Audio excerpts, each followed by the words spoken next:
lo umuntu ube lilungisa. Nalo ilizwi elisondela ngalo. Ndiyathemba ukuba sizawuhamba sonke. Ngoba ndiyayazi into yokuba uba ngaba mongameli singathi makuphakame umuntu ozasixelela ngenkohlakalo kaThixo, andiqondi uba ngakhona ophakamayo. Kodwa uba sawuthetha ngobulungisa bakhe, banintsi abazawungqina ngoba bayayazi uba bagqithe phi na begqithiswa nguKristu. uYesu lento isuke ekonakaleni komntu kwasekuqaleni kwakhangelwa ilungisa elinokuzinikela ukuze abantu babuyele kuThixo. Ithe ke xa isenzeka ngenxa yento yoba ufike uSathana emyezweni, wayitshixela ngenyoka yakhe inhliziyo yomntu, yathi yakudibana nepoyizini kaSathana yamlibala uThixo. Yoloo nto kukhangelwe ilungisa, kodwa masikhangele umntu oza kusilungiselela indlela yokuya kwabantu babuyele kuThixo. uYesu ke uvele ngolo hlobo waza kusidilizela udonga phakathi komntu noThixo. Zininzi ke izinto uYesu athe wazenza ngenxa yento basonke sizazi, kodwa uYesu uthe xa efika akaqala kwiindawo eziphakamileyo apho saziwayo babonwa khona, kodwa waqala kubantu ababona into yoba balahlekele nokholo lukaThixo, ngokuba uSathana uyenze yafuduka imimoya yabantu phakathi koThixo.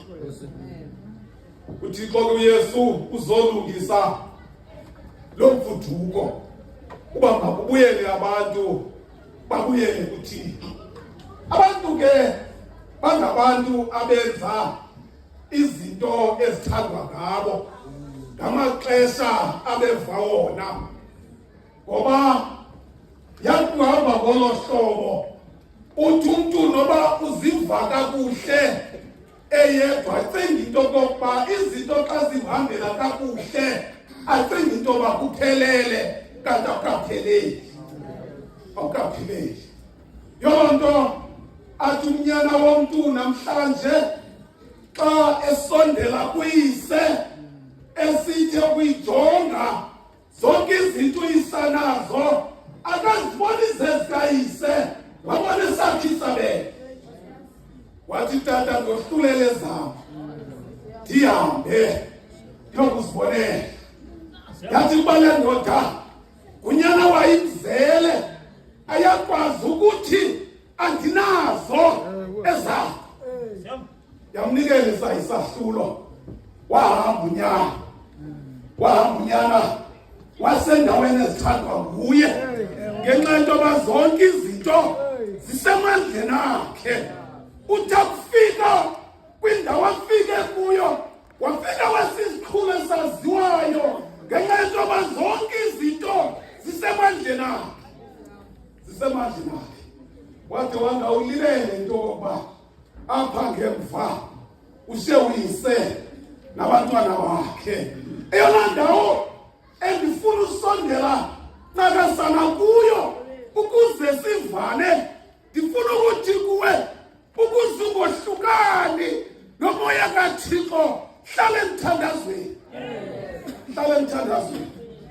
Ngoba le ndoda itha okumkunyana wayo eziqhuba zonke zakhe zinikweyo, washiyeka le ndoda lapha imane ukuthandaza, imbonge, icela uThixo ethi nakulinde wayakuyo akho semthandeni kwakho.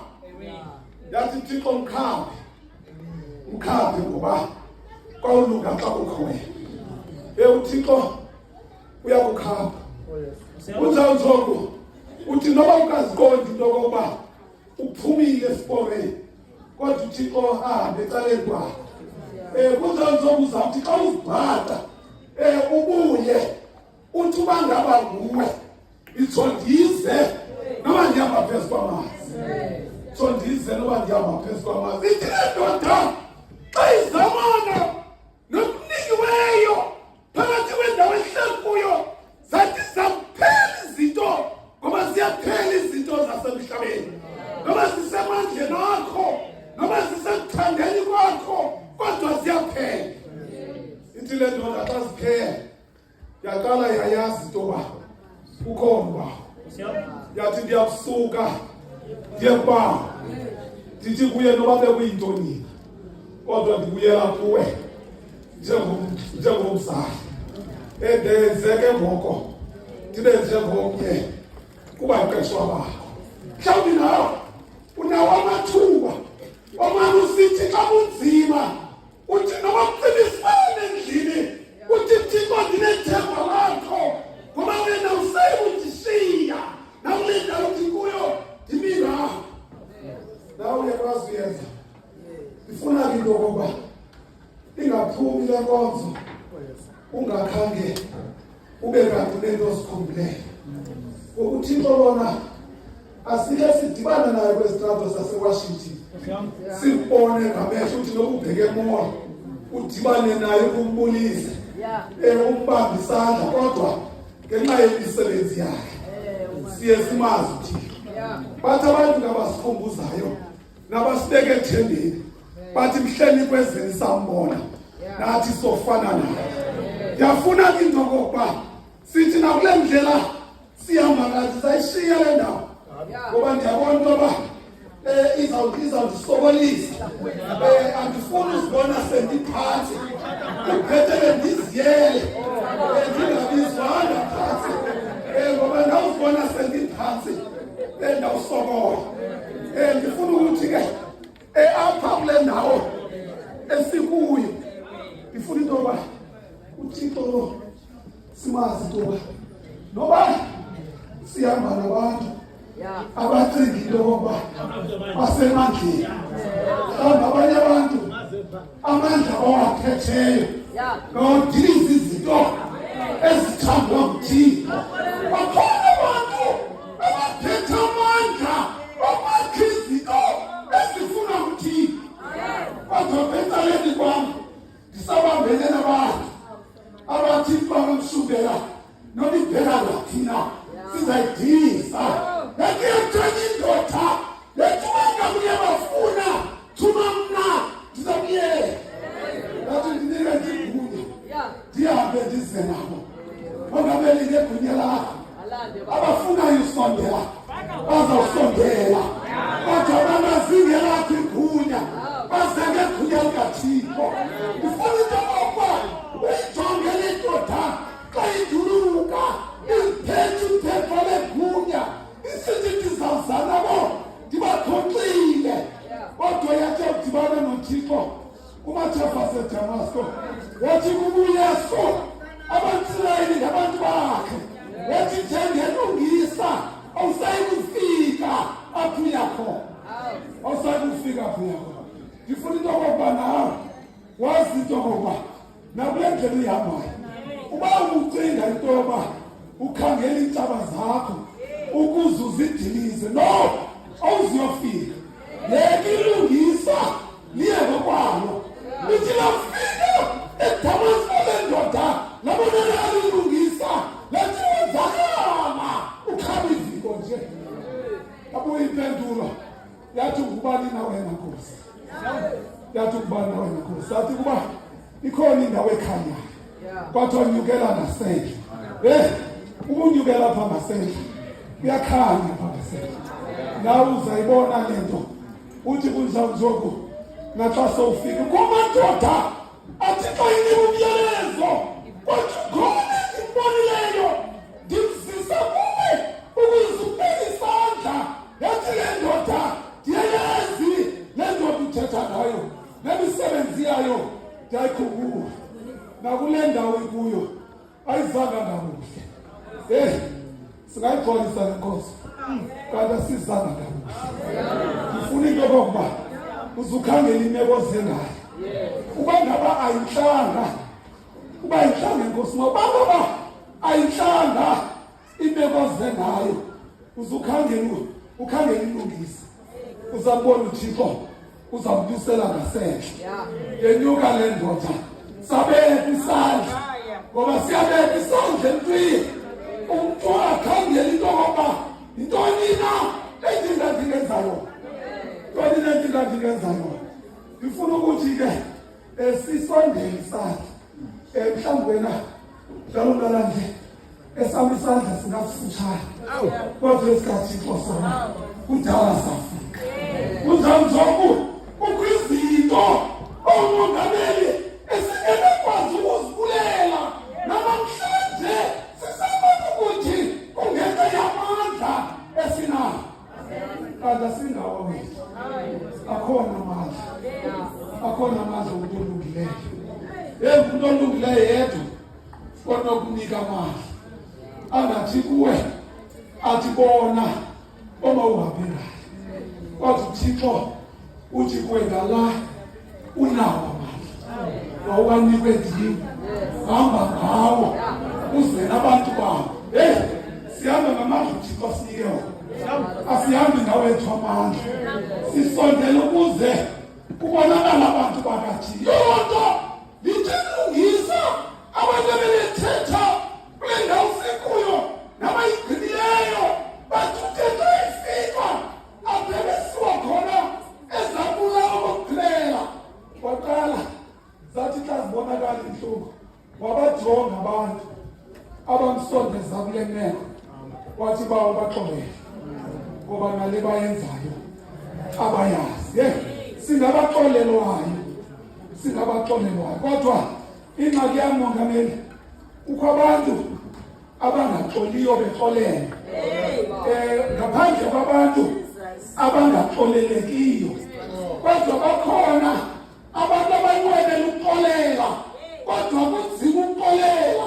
Ngifuna into yoba nawe kwezo ndidi zabo bantu uzikhangele uba uyakwazi na ukuxolela akwazi ukuxolela hleze ukuthi kanti lapha kwendlela bathi abantwana bawufuna isonka uthi hayi mandidiliwe kanti ndiyekele axolela kunzanzokuba ngaba awunanto yobatyisa layithanza isitovu ubeka amanzi abila amanzi abantwana bazahlala ethembeni kunzanzokuba ugugu uthandaze uthi njima amanzi ayatsha ndizakwenza ntoni na athike isihla amanzi ugalela amanzi ngoba awaphele entubeni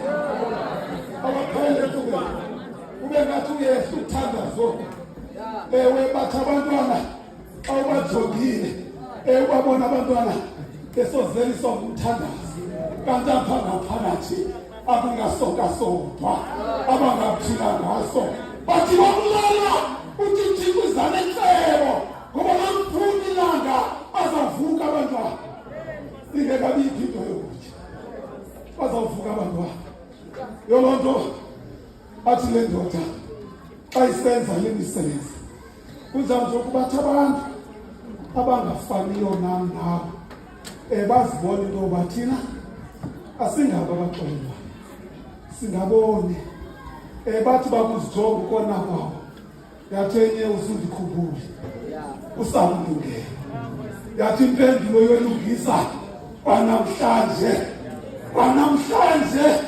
uyafanana eparadesi ngoba ilungisa alithi izakunceda ngomso kodwa ingxaki yakho likhula namhlanje yonto elithela kubona unina elusizi ezankwetaba nesimo inimba kanina nevalela intesana wethi mfazi nankunyana wethi nyana nankunyoko